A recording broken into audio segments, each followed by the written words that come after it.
How's it going today, sports fans? How's it going? I'm Marquise, man. I'm sorry I made a video in about 4 or 5 months. I've been caught up with some things personally in my life. I'm not gonna get too deeper into that, but I can't let my dream die down. I gotta chase my dream. So with that being said, let's get into it. We got 16 games playing this Sunday. A lot of good matchups, a lot of key matchups, a lot of key matchups in Week 5. So let's get into it. I'm not going to take too much time of your day. We got the Pats and the Bucks in Tampa Bay. This game can go out two ways. The Patriots can come out hard and violent and get a road win, or the Bucks can come out angry. They lost their last game. They can come out angry, but the Bucks are susceptible to the pass. I'm looking for a big game from Hogan, a big game from Gronkowski, Amendola. They all can play. Tom Brady, the Buccaneers' pass defense is not too great, so I can see the Patriots winning that one 31-28. It's gonna be a close game Thursday night. Those are always the close games. We got the Niners and the Colts. I'm not gonna spend too much time on that. That's pretty much they're playing for the number one spot in the draft next year to get a quarterback. I like the Niners to get their first win though. Definitely, they're not gonna go 0-6, 0-5. I think they can get one fairly easy versus the Colts. It's not going to be easy. Jacoby Brissett, he's showing signs that he can play football in this league. Just give him some protection. He's a young quarterback. He's going to make a few mistakes. But I got the Niners winning that one close. It's 21-17. We got the Jets and the Browns. I'm not going to spend too much time on that one either. They're playing for the 2 and 3, 4 spot. The Browns probably playing for that number one spot. But I feel like the Jets can definitely snag that game 17-10. They've been on a roll, winning 2 straight. So you can't fault them. They beat the tough Jaguars team. And nice segment. We got the Jags and the Steelers. I like the Jags. I know that sounds shocking, but I don't like how AB reacted to not getting the football. I don't like how Ben Roethlisberger called out his teammates all the time.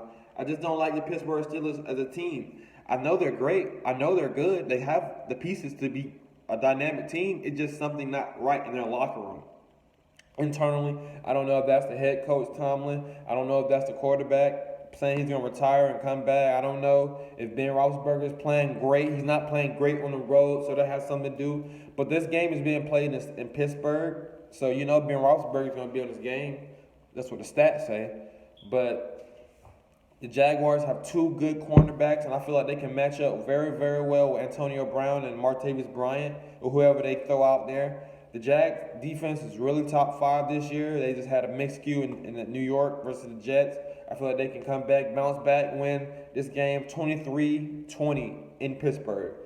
The next we got the Chargers and the Giants, the Los Angeles Chargers, you guys. You got to put that out there. These teams are 0-4 right now. They're fighting for the first win. I think the Chargers are going to win because here's why. They have a great defensive line, and quite frankly, the Giants have the worst offensive line in the league. So if you put that in itself, great defensive line versus terrible offensive line, Eli Manning is going to be under pressure all afternoon. That is a 1 o'clock game. I got the Chargers winning 24-17. It's going to be close. Odell's going to make a few plays. Eli's going to throw him the ball a few times. It's going to be close. They're in New York, so you got to give them that. Next game, we got the Bills and the Bengals.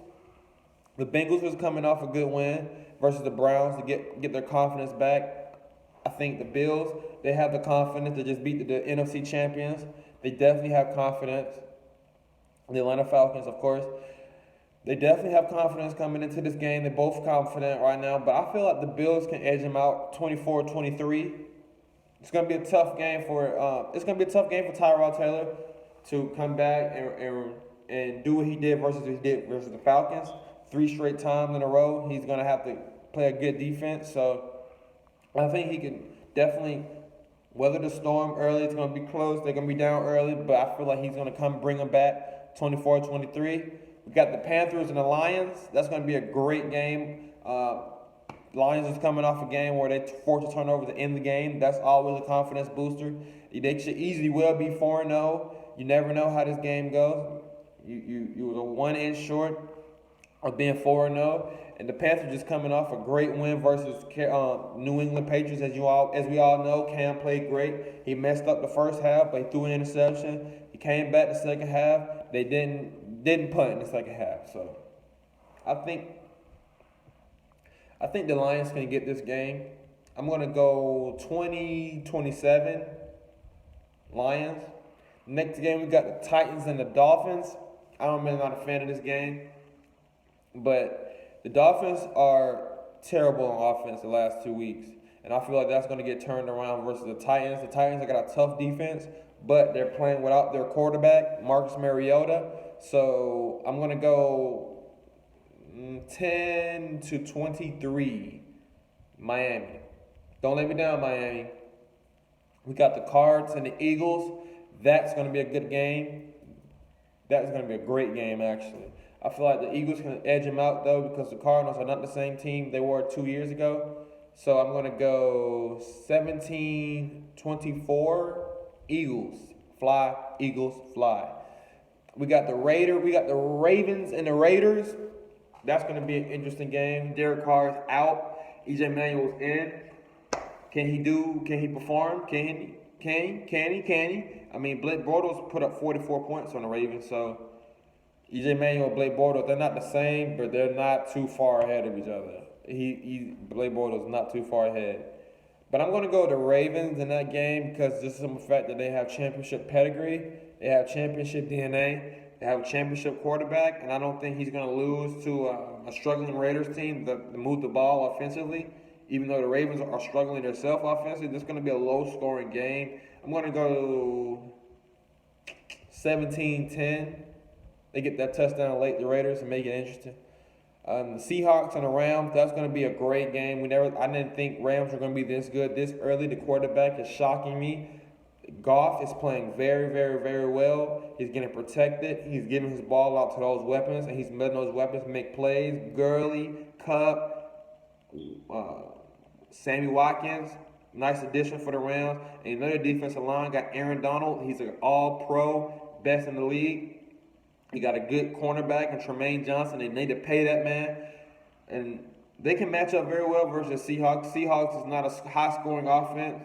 They're always in the middle of low 20s, mid-teens offensively. And the Rams are the number one scoring team in the league, so they're going to have to put up points if they want to beat this Rams team. This is the new Rams team, new head coach. I think the Seahawks are going to win because, like I said, with the Ravens, they have championship DNA, and I feel that goes a long way for playing a young team that doesn't have any